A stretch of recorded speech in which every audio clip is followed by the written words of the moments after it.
Mi nombre es Gianluca Rovesti y os sabéis que soy cirujano italiano y voy presentando este ciclo de webinars que hemos organizado con la empresa Admayora, y esta noche tenemos, este día tenemos un ponente que es un ponente excelente, un gran amigo también, Riyad Khatib de México, y nos va hablando de la artrodesis de carpo. Unas reglas, esta noche tenemos que hacerlo de una manera un poco distinta del usual porque la conexión tiene sus problemas, por lo cual la voy lanzando yo desde Italia la charla, en cambio de lanzarla desde México porque teníamos problemas de conexión.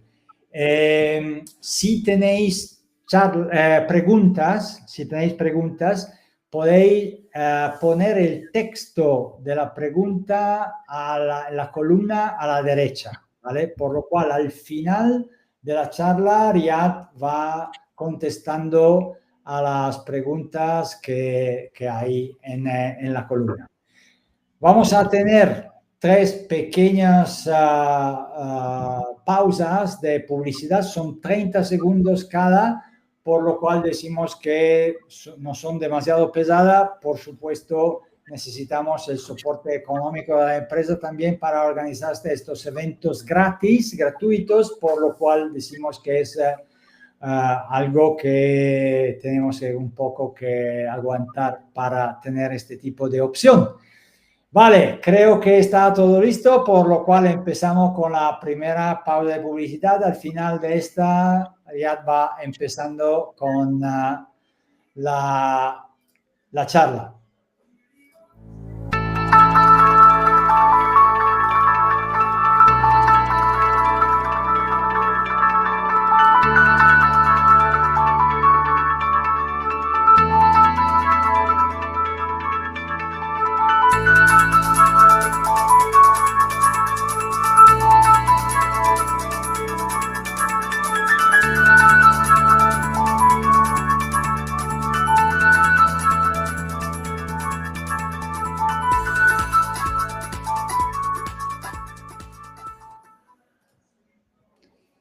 Vale, muy bien. Por lo cual seguimos ahora.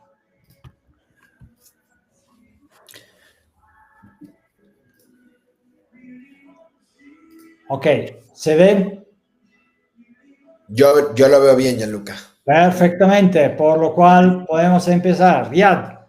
Gracias, Gianluca.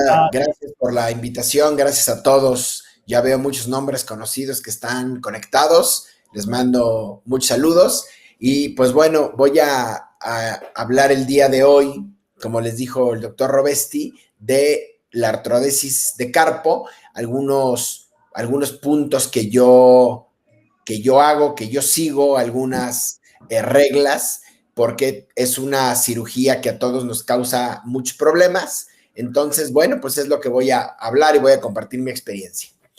Bueno, pues la que sigue, por favor, Gianluca.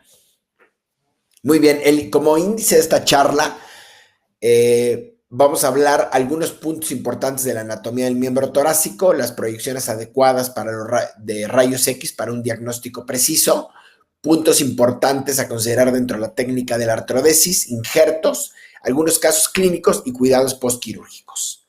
Muy bien, la que sigue. La anatomía del miembro torácico distal, como estructuras óseas, hay que recordar que los carpos son 7 huesos pequeños que están dispuestos en 2 filas longitudinales, y hay que recordar que es una articulación de tipo bisagra. La que sigue, por favor. Los metacarpos son 5 y se van a numerar del 1 al 5 del aspecto medial al lateral del miembro. La que sigue. En cuanto a ligamentos, el soporte lateral y medial los van a dar los ligamentos colaterales medial y lateral. El soporte craneal y caudal los brindarán los ligamentos radiocarpales dorsales y palmares. y el soporte adicional los darán pequeños ligamentos intercarpales dorsales y palmares. Son pequeños ligamentos que están entre los huesos carpales, en el aspecto dorsal y palmar. Muy bien, la que sigue. El retináculo flexor es una fascia que se localiza en el aspecto palmar que transcurre de medial a lateral, como lo pueden ver en la flecha roja, y se inserta del carpo accesorio al proceso estiloides del radio. Y otra estructura muy importante es el fibrocartílago palmar, el cual es una banda de tejido gruesa localizada distal al retináculo flexor, que va a cruzar el aspecto palmar y se insertará en todos los huesos del carpo, a excepción del accesorio. Cuando tenemos inestabilidad carpal, normalmente el fibrocartílago palmar y el retináculo flexor son estructuras que se rompen y es muy difícil, además de que los ligamentos intercarpales también se dañan, pero esto, que es una estructura importante, soporte. Por eso cuando tenemos esta patología, que es inestabilidad del carpo, a veces se intenta utilizar una férula para evitar el procedimiento quirúrgico y normalmente no se consigue debido a que estas estructuras están dañadas. La que sigue, por favor. En cuanto a los puntos importantes en los rayos X, necesitamos rayos X de buena calidad. Tienen que ser muchas veces bajo anestesia para poder conseguir las radiografías en estrés. Necesitamos proyecciones rutinarias como la mediolateral, la dorsopalmar, la dorsoplantar. Proyecciones en estrés, que esas sí requieren estar bajo anestesia, y en algunos casos tomografía, cuando sobre todo sospechamos de fracturas de los huesos carpales. La que sigue. Esta es la proyección dorsopalmar. Tratamos que sean proyecciones con el paciente bien posicionado, no rotadas. La que sigue. La proyección mediolateral, rutinaria. La que sigue. Y proyecciones en estrés, en el cual vamos a someter la articulación a hiperflexión o a hiperextensión, como viene en la siguiente radiografía. De esta manera podemos observar si hay desplazamientos de los tres niveles articulares. La que sigue, por favor. Podemos someter la articulación a una proyección radiográfica que vamos a aplicar un estrés lateral, como lo estamos haciendo en esta fotografía, en esta radiografía, con algún instrumento radiolúcido. Y de esta manera podemos, al someter a estrés, en este caso lateral articulación, podemos ver en el aspecto medial si hay un aumento en el espacio articular, como lo podemos ver en la radiografía, que tiene una lesión del ligamento colateral medial. La que sigue. Y podemos hacer lo mismo haciendo un estrés medial sobre la articulación para poder observar el espacio articular en el aspecto lateral de la articulación. Muy bien, la que sigue, por favor. La lesión por hiperextensión carpal es la lesión más común que vamos a observar en los pacientes en esta articulación de los carpos, y es generalmente la artrodesis que más vamos a hacer en la clínica diaria, la lesión por hiperextensión carpal. El ángulo normal de extensión de la articulación del carpo es de 10 a 12 grados. La hiperextensión del carpo sucede por caídas o saltos de altura en razas medianas y grandes generalmente, y hay diferentes grados de extensión que va desde los 20 grados al palmigradismo. La que sigue, por favor. Muy bien, así es normalmente, así vamos a ver a los pacientes cuando los valoramos en estática. Vamos a ver a un paciente que está apoyando el peso sobre la palma en lugar de sobre los dedos. La que sigue, por favor. Los rayos X, si hacemos proyecciones de rutina, nos dan información limitada. Realmente no vamos a ver ninguna alteración. Las proyecciones en estrés nos van a poder dar mayor información y hay que evaluar los 3 niveles articulares para poder emitir un diagnóstico. ¿La que sigue? Normalmente, si el ángulo normal de esta articulación es de 10 a 12 grados, pues bueno, vamos a ver un ángulo aumentado y vamos normalmente a ver desplazamientos caudales de los huesos del carpo o bien un aumento del espacio, como lo podemos ver en la letra C, entre el nivel articular de la segunda línea articular con la tercera línea articular y desplazamiento también de los metacarpos. La que sigue. Para estos casos, la artrodesis es el único tratamiento viable y voy a hablar de esta patología porque es la más común que va a afectar al carpo y que va a ser la artrodesis más frecuente que vamos a hacer. La articulación anterobrachiocarpal es la responsable de la mayoría de los movimientos normales de los carpos. La lesión por hiperextensión requiere artrodesis en todos los niveles, o sea, una panartrodesis. La hiperextensión a nivel de la articulación intercarpiana o carpo-metacarpiana, podemos intentar hacer una artrodesis parcial, pero generalmente en esta lesión requerimos de una panartrodesis. El 55 al 70% de los casos de panartrodesis que hacemos en la clínica diaria será por esta causa. La que sigue.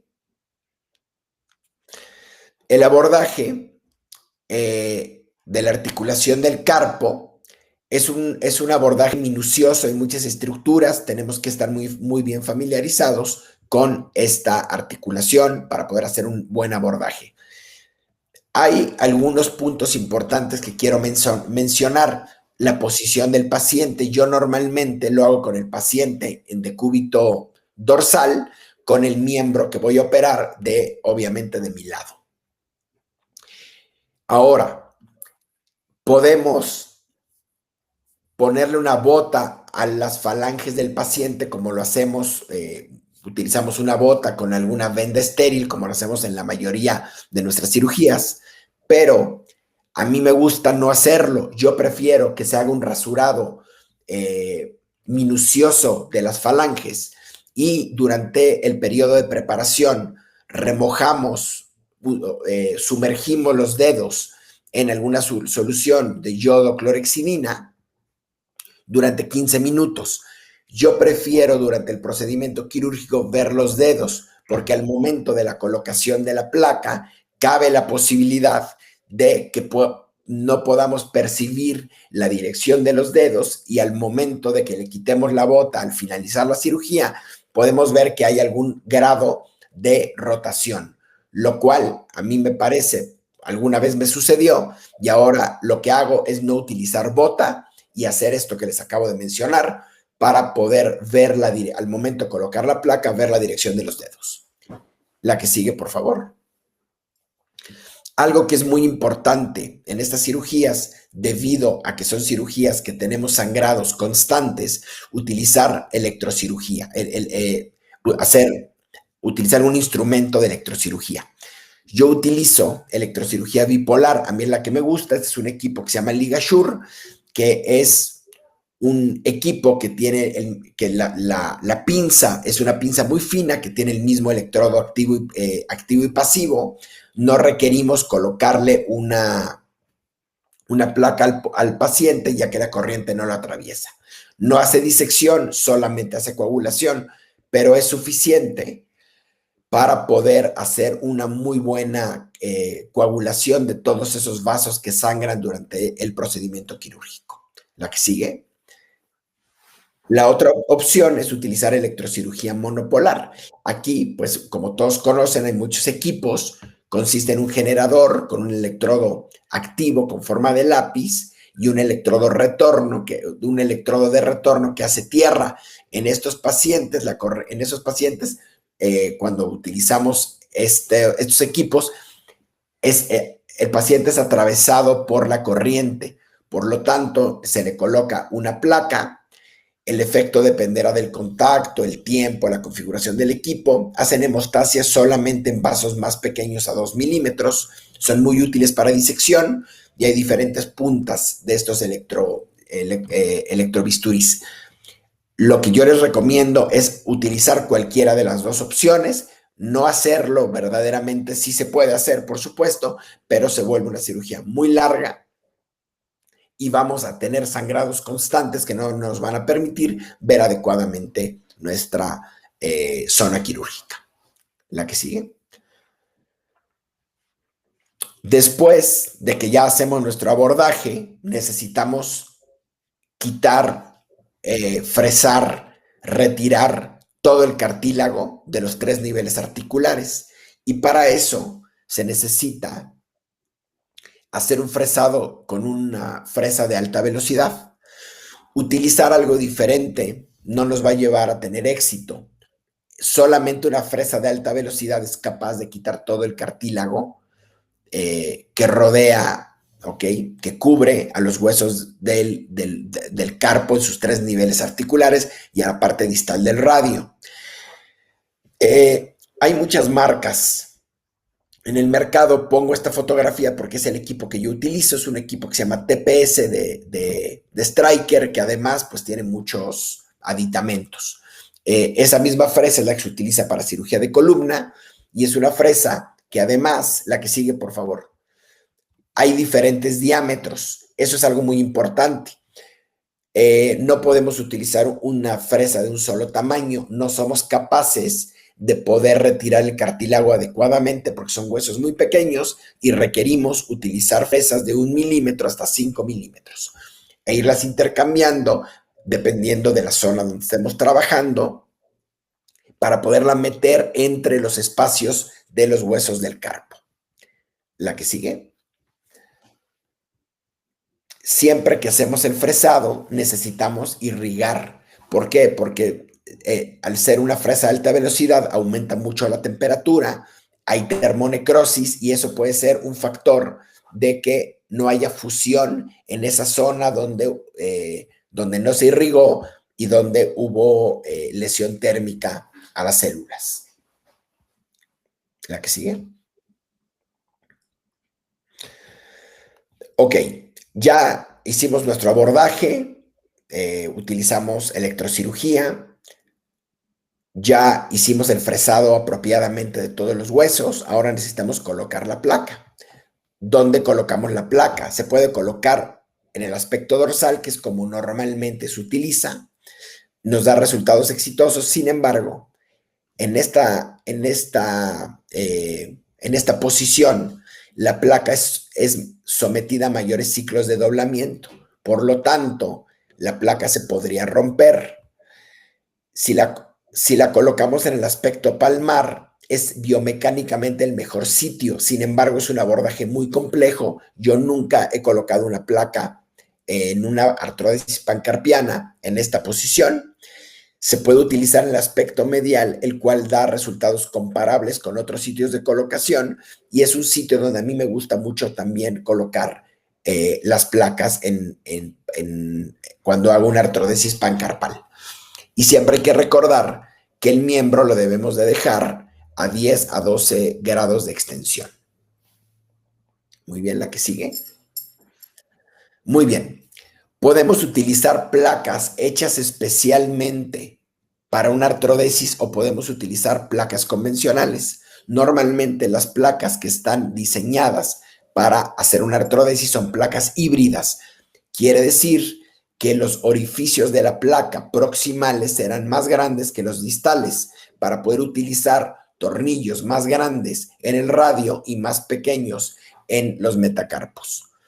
Normalmente las placas se llaman placas híbridas y normalmente tendrán tornillos 3.5 proximal como un ejemplo y 2.7 distal o 2.7 proximal y 2 distal.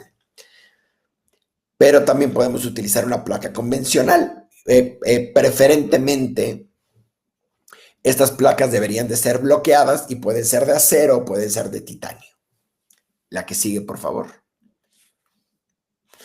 Muy bien, hay diversos artículos en donde han probado utilizar placas híbridas o placas o sistemas convencionales. En este artículo se hicieron 15 artrodesis utilizando placas ALPS, que son las placas de Kion, y 14 artrodesis pancarpianas utilizando placa híbrida. Fueron hechas por diferentes patologías y la realidad es que los resultados fueron muy similares utilizando los dos sistemas. La que sigue, por favor. Puntos importantes en la colocación. Preferentemente debemos de colocar la placa en el tercer metacarpiano. Hay que cubrir el tercio distal del radio utilizando 4 o 5 tornillos. Los tornillos del tercer metacarpiano no deben de exceder el 44% del diámetro del hueso. Pero algo muy importante, debe de rebasar el 53% del largo del tercer metacarpiano en la placa. La placa debe de ser lo suficientemente larga para sobrepasar el 53% del largo del tercer metacarpiano. La que sigue, por favor.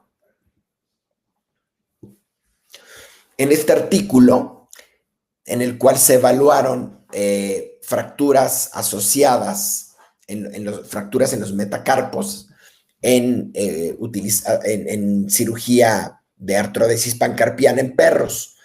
En este artículo mencionó que el diámetro del tornillo no fue un factor para que se presentaran 6 fracturas de 53 artrodesis realizadas, pero que la placa no cubriera el 53% del largo del tercer metacarpiano fue el factor para que se presenten las fracturas de estos 6 casos. Por lo tanto, debemos de utilizar una placa lo suficientemente larga para que se respete esta regla, que el 53% del tercer metacarpiano es cubierto por la placa. La que sigue. Orden de los tornillos. Les voy a explicar cuál es el orden que yo sigo. Diferentes colegas y diferentes ortopedistas utilizan órdenes diferentes. Yo el primer tornillo lo coloco el más distal del tercer metacarpiano. ¿Por qué razón?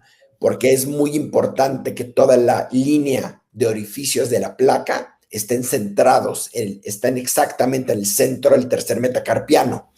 Si nosotros colocamos un tornillo o en el radio o en el carpo radial y no logramos que toda la línea de orificios de la placa que van sobre el tercer metacarpiano no quedó en el centro, vamos a empezar a poner los tornillos muy cercanos a la corteza lateral o medial y esos tornillos se van a aflojar. Necesitamos ser muy precisos en la colocación. Por eso, a mí me gusta utilizar el primer tornillo, el más distal del tercer metacarpiano, el segundo tornillo, el más proximal del radio, estando seguro que hay un orificio sobre el carpo radial, que es donde voy a colocar mi tercer tornillo. De esta manera, la placa ya está fija en el radio, en el carpo radial y el tercer metacarpiano, y yo estoy seguro que está la hilera de orificios exactamente sobre el hueso. El cuarto tornillo, el más proximal de los metacarpos, el quinto, el más distal del radio, y los tornillos restantes ya no hay un orden específico. La que sigue, vamos a verlo en una foto.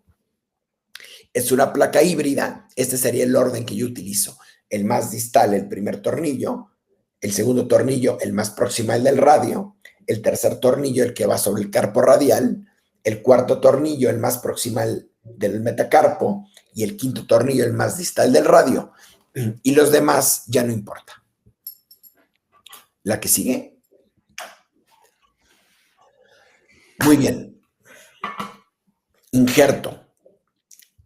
Ya colocamos nuestra placa, ahora necesitamos colocar un injerto. La nomenclatura del injerto hay que recordarla. Hay autoinjertos, que son tejidos tomados de una parte del cuerpo y trasplantados a otro sitio, pero del mismo individuo.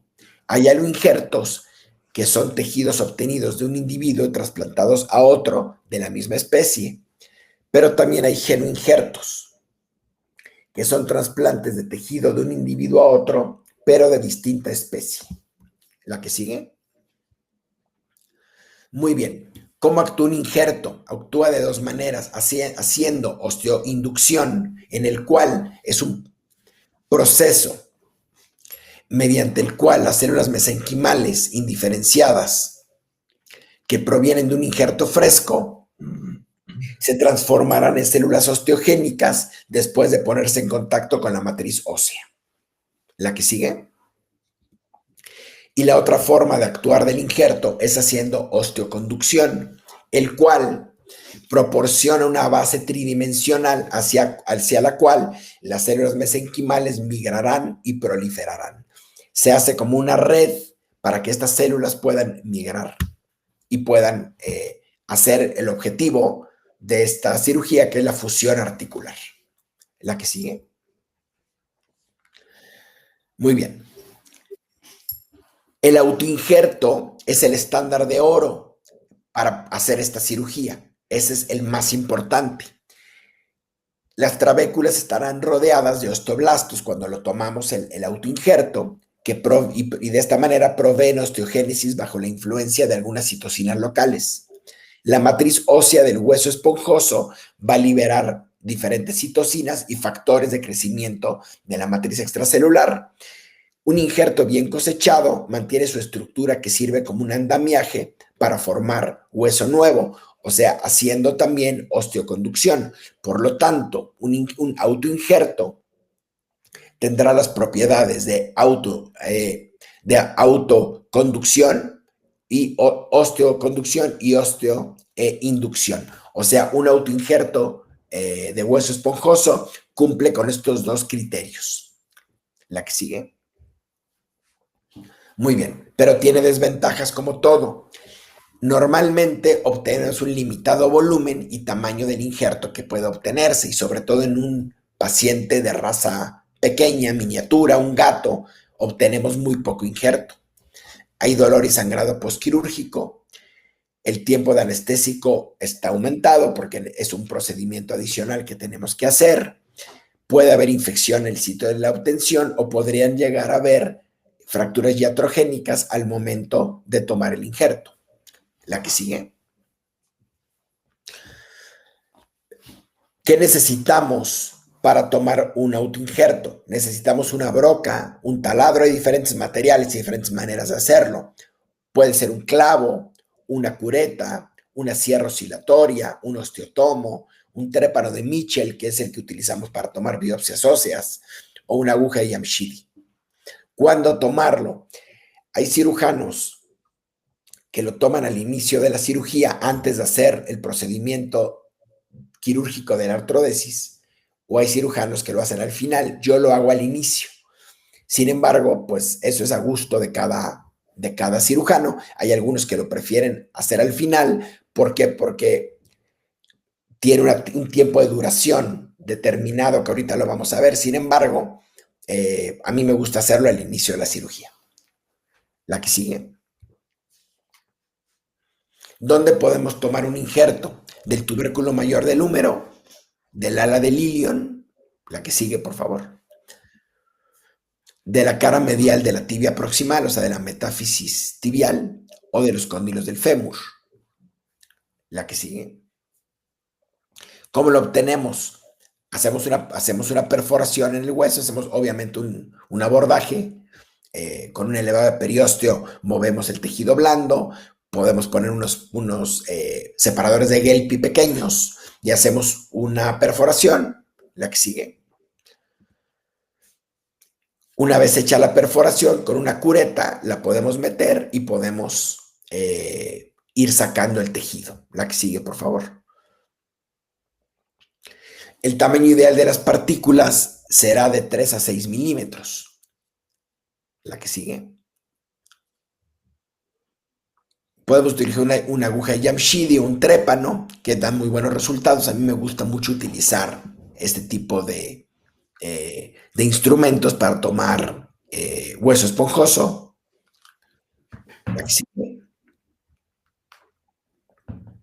Aquí lo estoy haciendo con una aguja de Yamshidi. Una vez que obtenemos el injerto, lo tenemos que conservar durante el tiempo que hacemos la cirugía. A mí me gusta guardarlo dentro del émbolo de una jeringa. Si lo colocamos en una gasa, es probable que lo terminemos tirando o alguien por accidente lo tire. Entonces, lo guardamos en el émbolo de una jeringa y de esta manera, pues va a ser más difícil que lo podamos desechar. La que sigue. Muchas veces cuando terminamos de tomar el injerto, el orificio que hicimos en el hueso sangra mucho.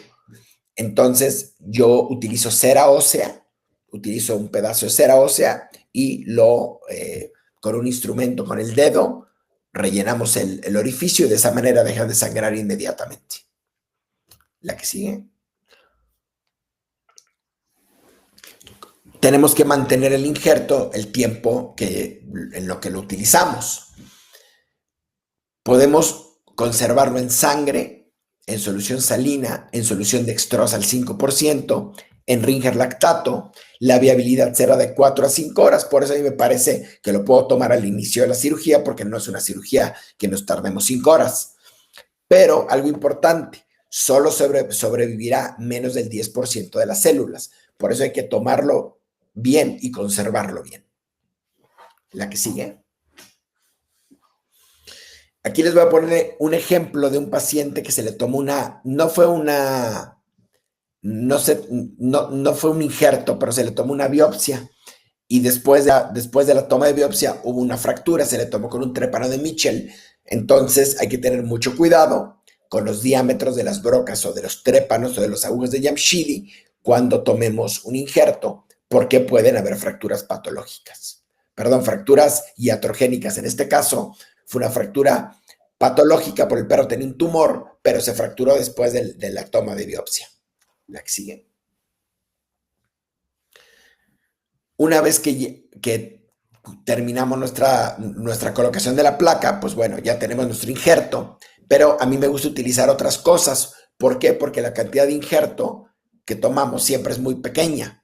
No podemos obtener suficiente para realmente colocarlo en los 3 niveles articulares. Entonces yo utilizo también plasma rico en plaquetas, que es un concentrado compuesto por plaquetas y factores de crecimiento y algunas sustancias bioactivas. Su aplicación provoca la migración de células madre mesenquimatosas al sitio de la lesión donde lo colocamos. Y sus factores de crecimiento van a promover mitosis y activación osteoprogenitora de estas células. Generalmente, el plasma rico en plaquetas será de 10 a 25 veces el conteo basal del paciente. La que sigue. Las plaquetas contienen gránulos que cuando se liberan los factores de crecimiento estimulan a otras células del organismo y para migrar al área del trauma, facilitando que el tejido sane.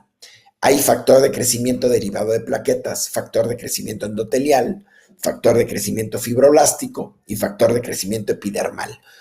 Entonces, utilizar el plasma rico en plaquetas, además del hueso esponjoso, pues bueno, nos aumenta las posibilidades de tener mayor éxito en esa fusión articular y además pues nos aumenta el volumen que podemos colocar en la articulación. La que sigue. Hay diferentes marcas comerciales, son kits que vienen estériles, los podemos utilizar adentro del quirófano.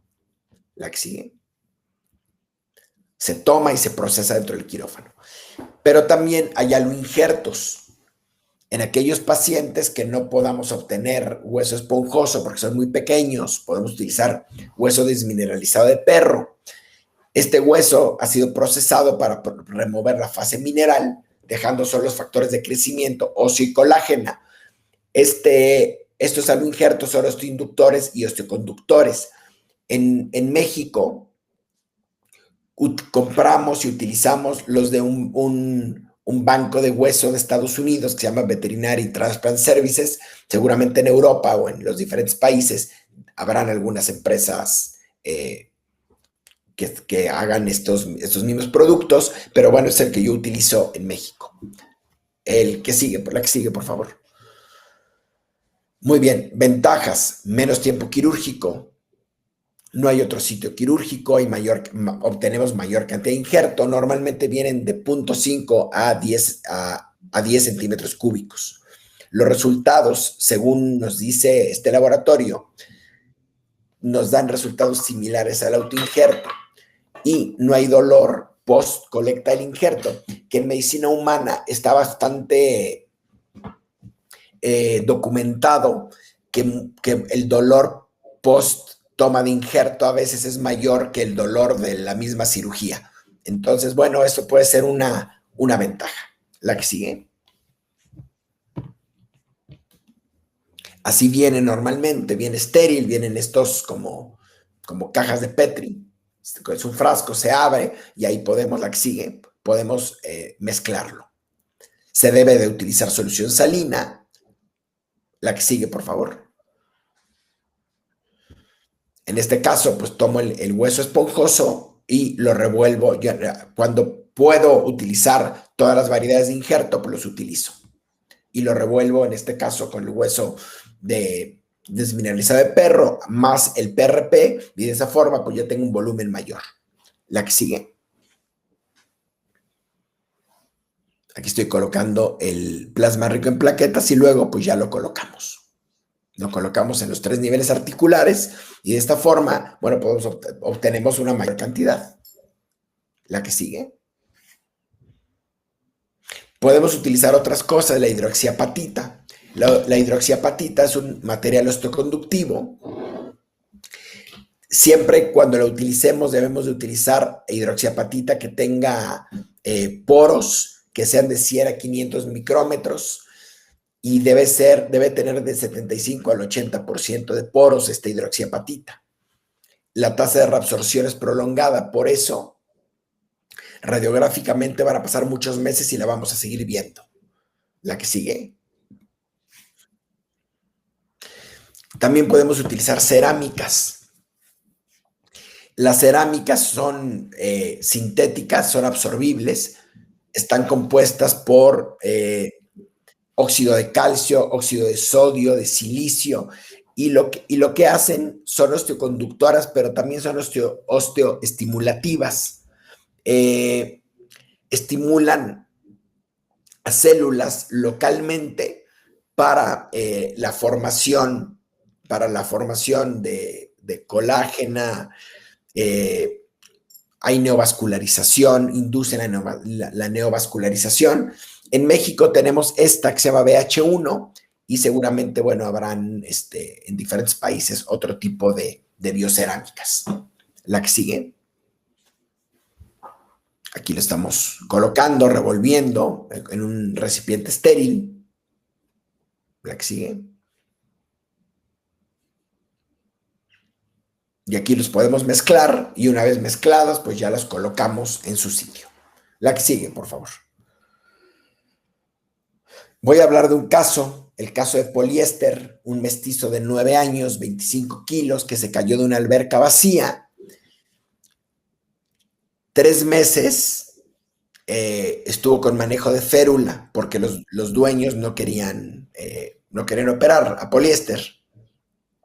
Y yo fui es un dato interesante, fui el 10º veterinario que visitábamos. No, estaban reacios a la cirugía y después de pasar meses con una férula, bueno, llegaron con nosotros. La que sigue. Este es Poliéster, pisando de manera palmígrada. El peso lo estaba apoyando de ese miembro sobre los metacarpos. La que sigue.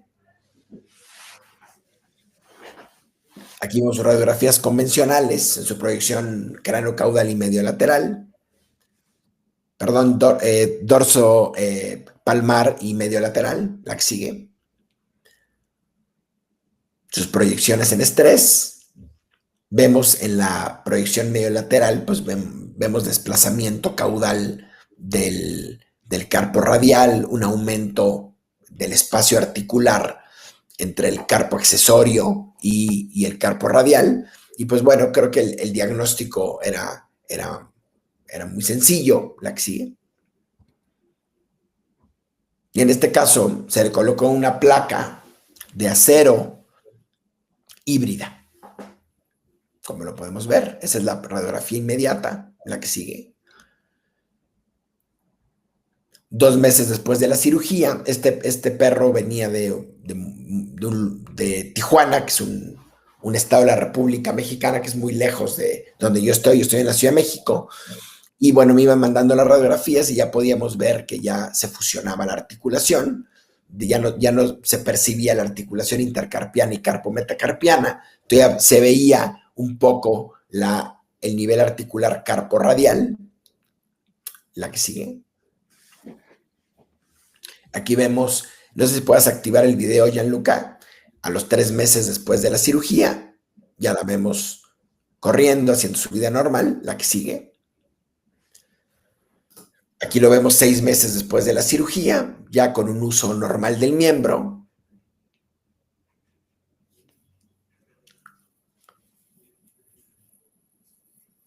La que sigue. Aquí ya vemos a los 6 meses que hay una fusión total de la articulación, pero ya vemos que los tornillos empiezan a aflojar. Esta era una placa no bloqueada y vemos que el tornillo más distal ya lo vemos que se empieza a aflojar. La que sigue.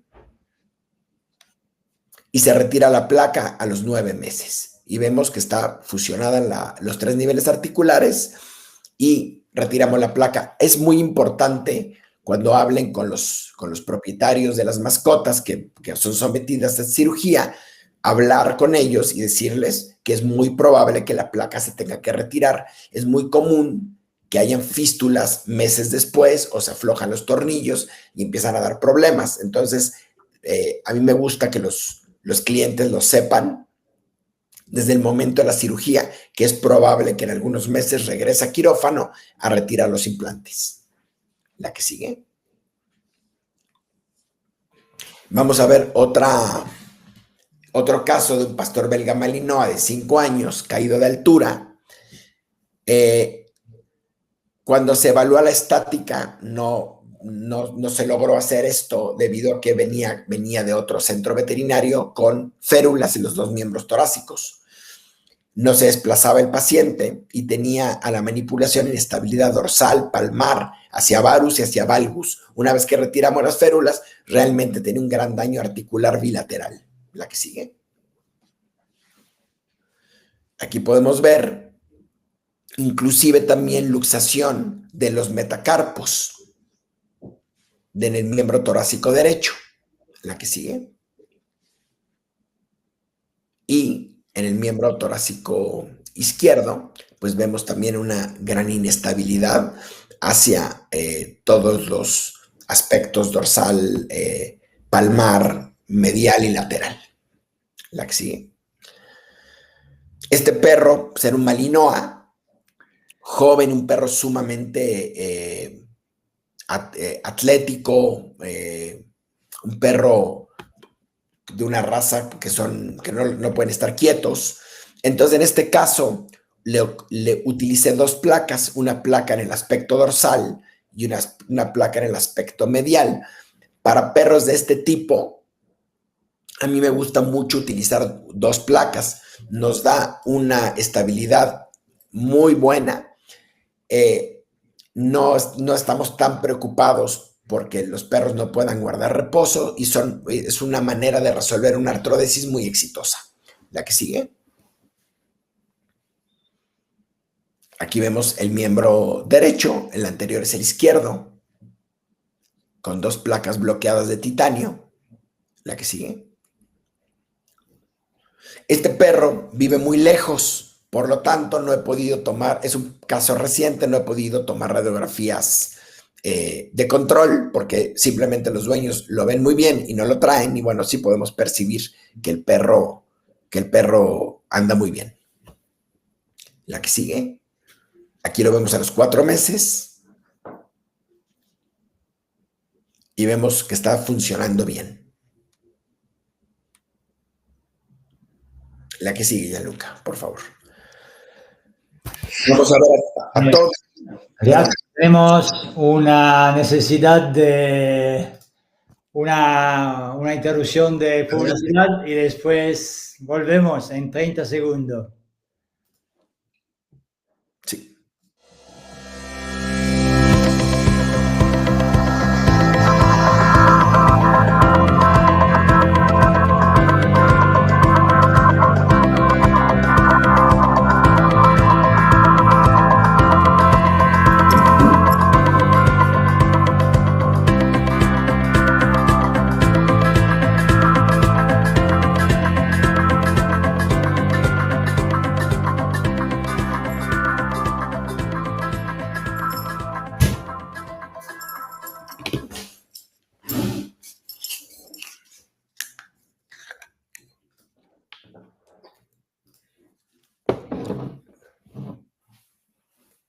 Ok. Riyad. Sí, Gianluca, aquí estoy. Vale, podemos seguir. Adelante. ¿No miras ¿Puedes colocar la presentación? Sí, ¿no la miras? No, no la miro. Ah, esto es problema. Esto es problema. Esto es problema. ¿Y ahora? No.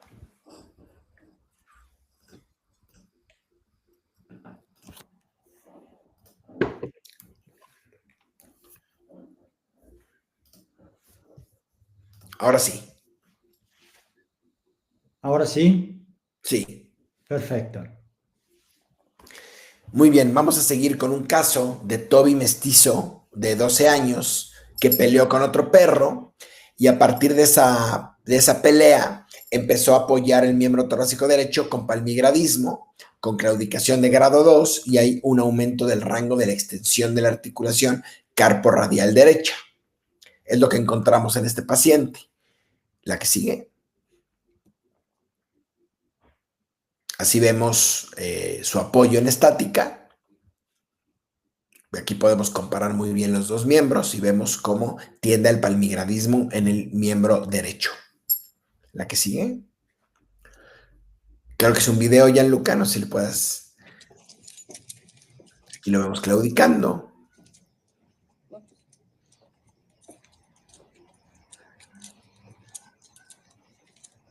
La que sigue. Vemos aquí las proyecciones rutinarias, dorso palmar y medio lateral. La que sigue. Vemos en hiperflexión en hiperflexión y pues vemos un aumento en el espacio articular de la articulación carporradial y en hiperextensión vemos un desplazamiento caudal del carporradial. La que sigue. En este caso también utilizamos una placa en el aspecto dorsal, la placa convencional de titanio, bloqueada, la que sigue, y una placa en el aspecto medial. Esa es la radiografía posquirúrgica inmediata. Y utilizamos todos los injertos de los cuales hablamos. Utilizamos, en este caso, hueso esponjoso, plasma rico en plaquetas y utilizamos la biocerámica. La que sigue. Un mes después de la cirugía, ya podemos ver que empieza a ya no percibirse la línea intercarpiana y la articulación intercarpiana. Todavía podemos observar la carporradial. Llevamos un mes apenas. La que sigue. A los 2 meses ya vemos que ya empieza a desaparecer la primera línea articular. Ya no la percibimos. La que sigue. Aquí lo vemos a los 2 meses.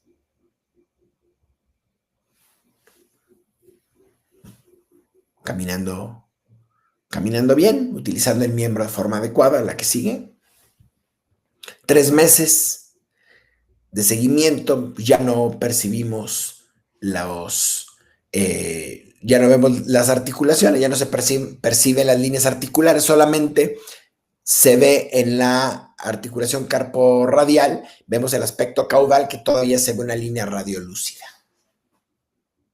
La que sigue. A los 4 meses, pues ya básicamente vemos fusionada la articulación. La que sigue, por favor. Vamos a ver a Chelsea, un mestizo encontrado en la calle de 5 años con palmigradismo, con claudicación grado 2 del miembro torácico derecho y también tiene un aumento de rango de la extensión de la articulación carporradial derecha. La que sigue. Aquí vemos sus radiografías convencionales. La que sigue, por favor.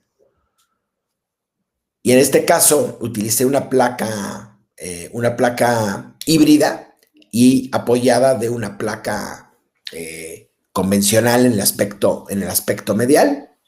La que sigue, por favor. Un mes después de la cirugía, todavía vemos que no hay fusión en la articulación carporradial. La que sigue. Aquí lo vemos un mes después. En rehabilitación.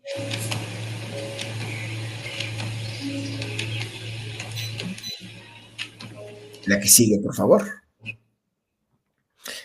Y en Chelsea vamos en ese punto. No hemos avanzado más.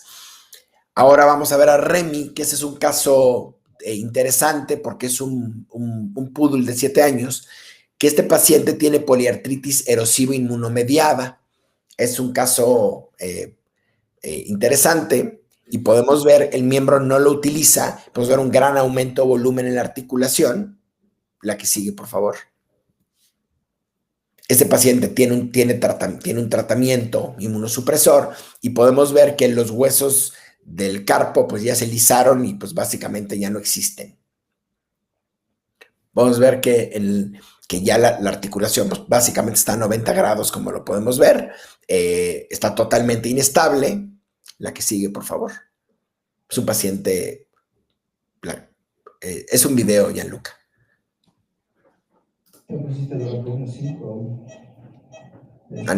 No corre este video. Bueno.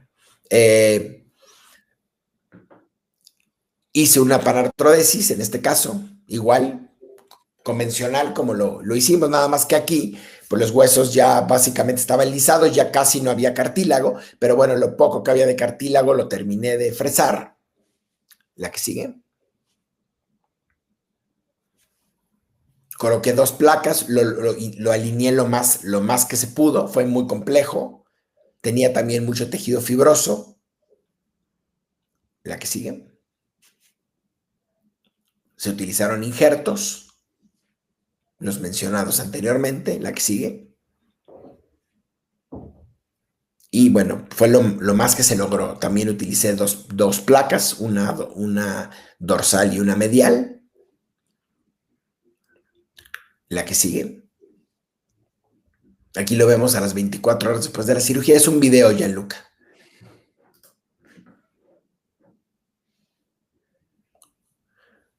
Ok, ahí va caminando. Bueno, pues ya podía utilizar por lo menos el miembro, ya lo podía apoyar. Ya lo sentía estable. Y pues el miembro, la intención pues, es de que tuviera una buena alineación. La que sigue. 2 meses después de la cirugía, también aquí vamos en este punto. Era un video, Gianluca, no sé si le puedas. Es un perro muy enfermo.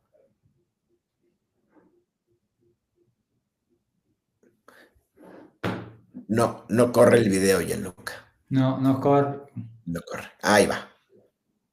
Ok, ahora. Ahora sí. Entonces, bueno. Ya vemos que ya el miembro, pues por lo menos lo utiliza. Aquí lo vemos. No hemos todavía dado seguimiento a este paciente de radiográfico, pero bueno, no sé realmente si logremos la fusión articular en este caso, además pues de que está tomando inmunosupresores. La que sigue, por favor. Complicaciones de la artrodesis pancarpiana. Bueno, diferentes estudios indican que hay complicaciones del 7 al 50%, los cuales pueden ser desde aflojamiento de tornillos, ruptura de implantes, infección de la herida, artrodesis incompleta, dolor sobre el implante o anormalidades de la marcha. O sea, es un porcentaje de complicaciones muy alto. La que sigue. Pronóstico. Bueno, resultados de buenos excelentes utilizando placa híbrida. Esto es en un estudio. Hasta el 86%. En un reporte de perros de trabajo, 50% regresó a su actividad esperada y el 33% a la mayoría de sus actividades. Otro estudio, el 68.8% tenía nada o mínima cojera, 23.4% claudicación moderada y 6.8% claudicación severa. En un estudio se observó que la mitad de los gatos que se les realizó artrodesis pancarpiana presentó una reducción de la capacidad para escalar o brincar. Eso es algo muy importante debido a que los gatos tienen movimientos muy diferentes a los movimientos del perro en la articulación de los carpos. La que sigue. En general, en el miembro torácico. Aquí vemos un caso de un pastor belga malinois artrodesado hace un año por luxación carporradial causada por caída de altura y llegó con nosotros con claudicación de grado 2, dolor en la articulación, fístulas con secreción serosa. Y pues vemos una ruptura de implante. Este perro se operó en otro centro y además infectado, ¿no? Vemos una infección importante. La que sigue. Y no fusionado, por supuesto. Se retiró el implante, se tomó un cultivo. Vemos que no se logró la fusión de la articulación carporradial. La que sigue. Se recibe el cultivo y pues sí habían bacterias, había Staphylococcus.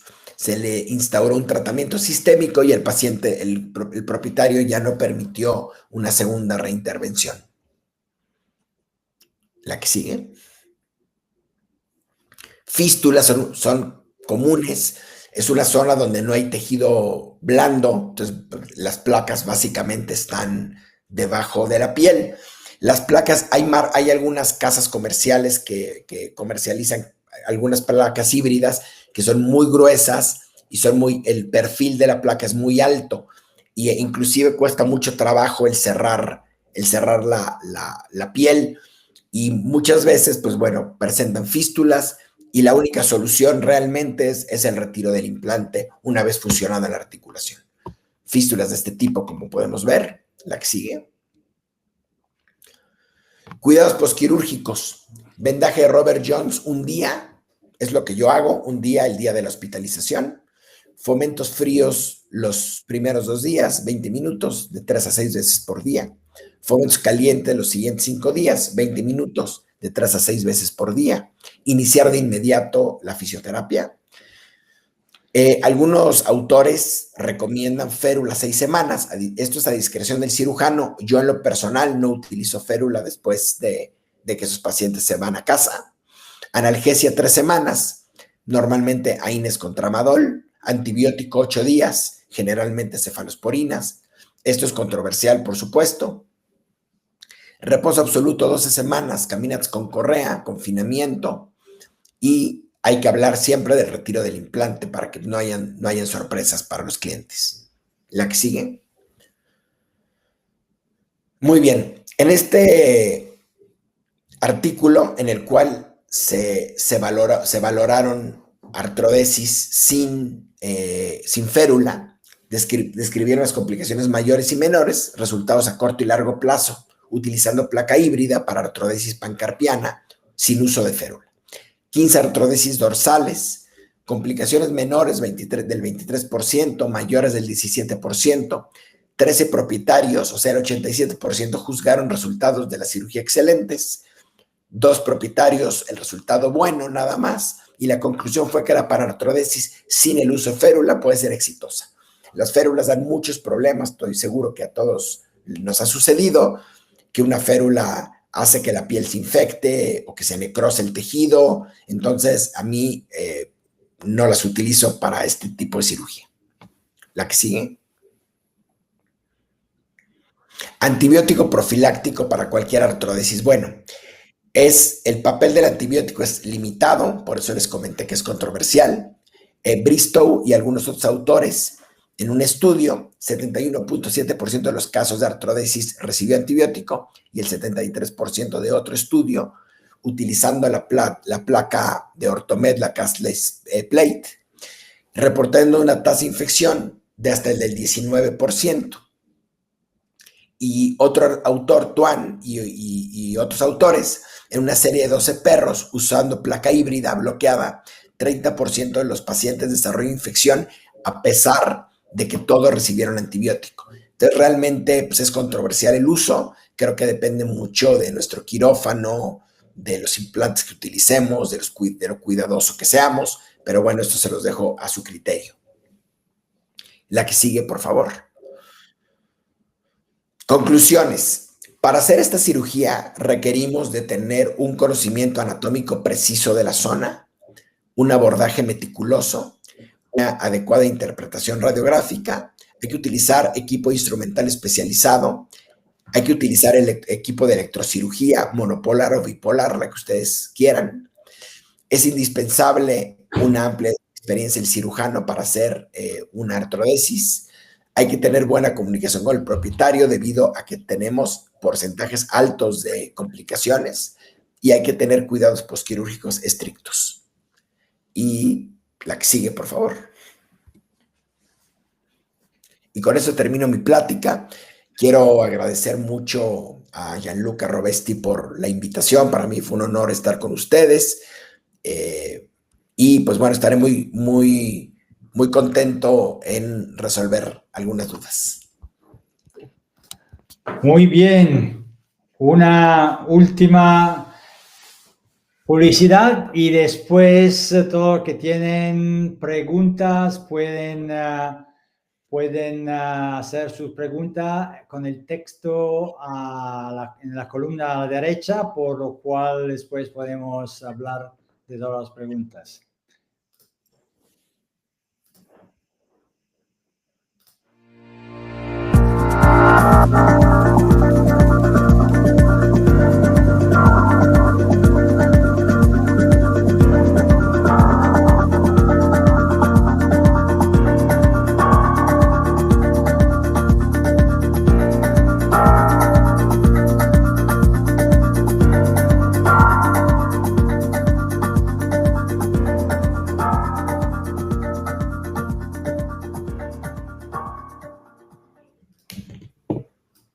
Bien, perfecto. Vale, tú puedes leer directamente, Riad, las preguntas. Muy bien. Aquí me pregunta Eric Islas, que es un ortopedista amigo mío aquí de México, y me dice, él me pregunta el orden de la colocación, pero ¿cómo logras compresión en placa híbrida?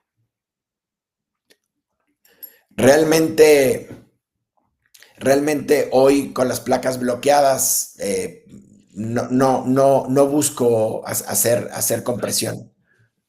Y retiro rutinario de los implantes, no al 100%, no al 100%, pero a los que les da problemas sí se los quito normalmente. Y aquí me pregunta, ¿cuánto tiempo después? Pues cuando se haya hecho la fusión, normalmente a los 6 meses, pero solo a los que les da problemas. ¿Y cuánto tiempo consideras que sea necesario revisar la cirugía? Si no se logra la fusión ósea, ok. Lo que pregunta es que si después, al cuánto tiempo ya consideramos volver a entrar a cirugía porque las cosas van mal. Yo me doy como tiempo 2 o 3 meses. Y algunas placas, Eric, como las Osteocertus, que son las que utilizo, sí tienen orificio de compresión. Pero me gustaría escuchar a Gianluca a ver qué opina él de la compresión y al cuánto tiempo, Gianluca, tú consideras si radiográficamente las cosas no van por buen camino para regresar a quirófano. Ok, mi experiencia es esta. Generalmente yo prefiero usar sierra oscilante para la condoclasia, para remover el cartílago. Ok. La razón es porque generalmente la línea de ostectomía es mucho más exacta que usando la fresa de alta velocidad. Ok. Por lo cual realmente consigo tener dos líneas bastante exactas de donde le voy haciendo la osteotomía para la condroclasia.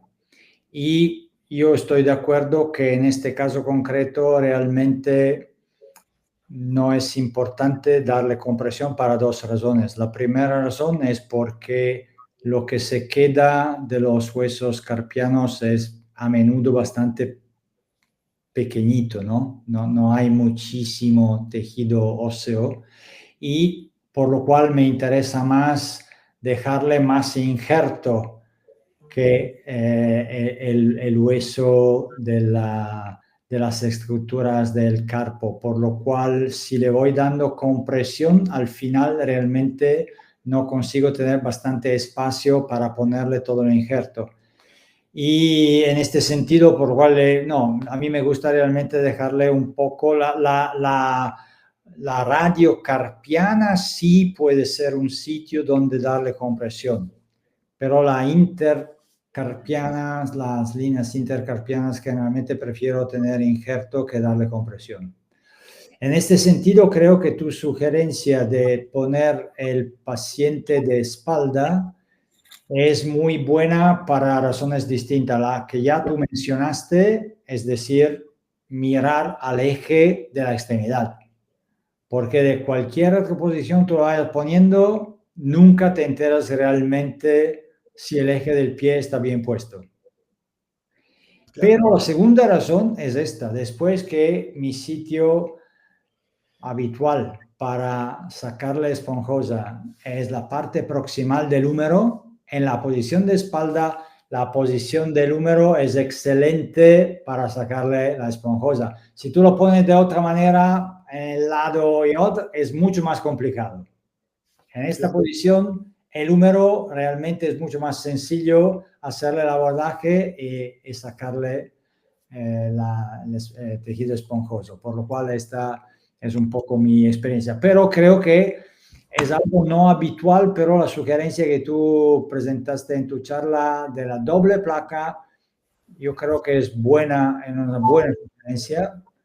Y la razón es porque las dos placas puestas dorsal y medial tienen su eje de mayor fuerza en planos ortogonales y se ayuda mucho de esta manera. Y creo que ya no hay otra pregunta, Gianluca. Ok, vale, si no tenemos otras preguntas, podemos finalizar este webinar. Os agradezco mucho. Si tenéis dudas, por favor, ya pon tu correo si alguien tiene dudas, si te puede escribir. Claro que sí. Aquí Sí. está ya puse en el chat, puse. Vale, perfecto, muy bien, perfecto, perfecto. Pero ya lo tenéis y generalmente cuando alguien tiene dudas, etcétera, podemos seguir hablando para aclarar las dudas. Os agradezco mucho por vuestra atención. Creo que para este año este tipo de webinars se han acabado, por lo cual este era el último. Y si ya atendiste a algo a otros webinars anteriores. Espero que sean de vuestro interés, habían sido de vuestro interés. Todos los ponentes creo que nos han dado su visión, ¿no? De temas distintos, que siempre es bueno, es un poco el objetivo de este tipo de webinar y de evento. Vale, te agradezco muchísimo, Riad, para tu charla, tu experiencia y las sugerencias muy buenas y siempre interesantes. Muchas gracias. Gracias, Gianluca, por la invitación y gracias a todos. Y nos vemos pronto. Gracias. Por supuesto. Un abrazo. Hasta luego.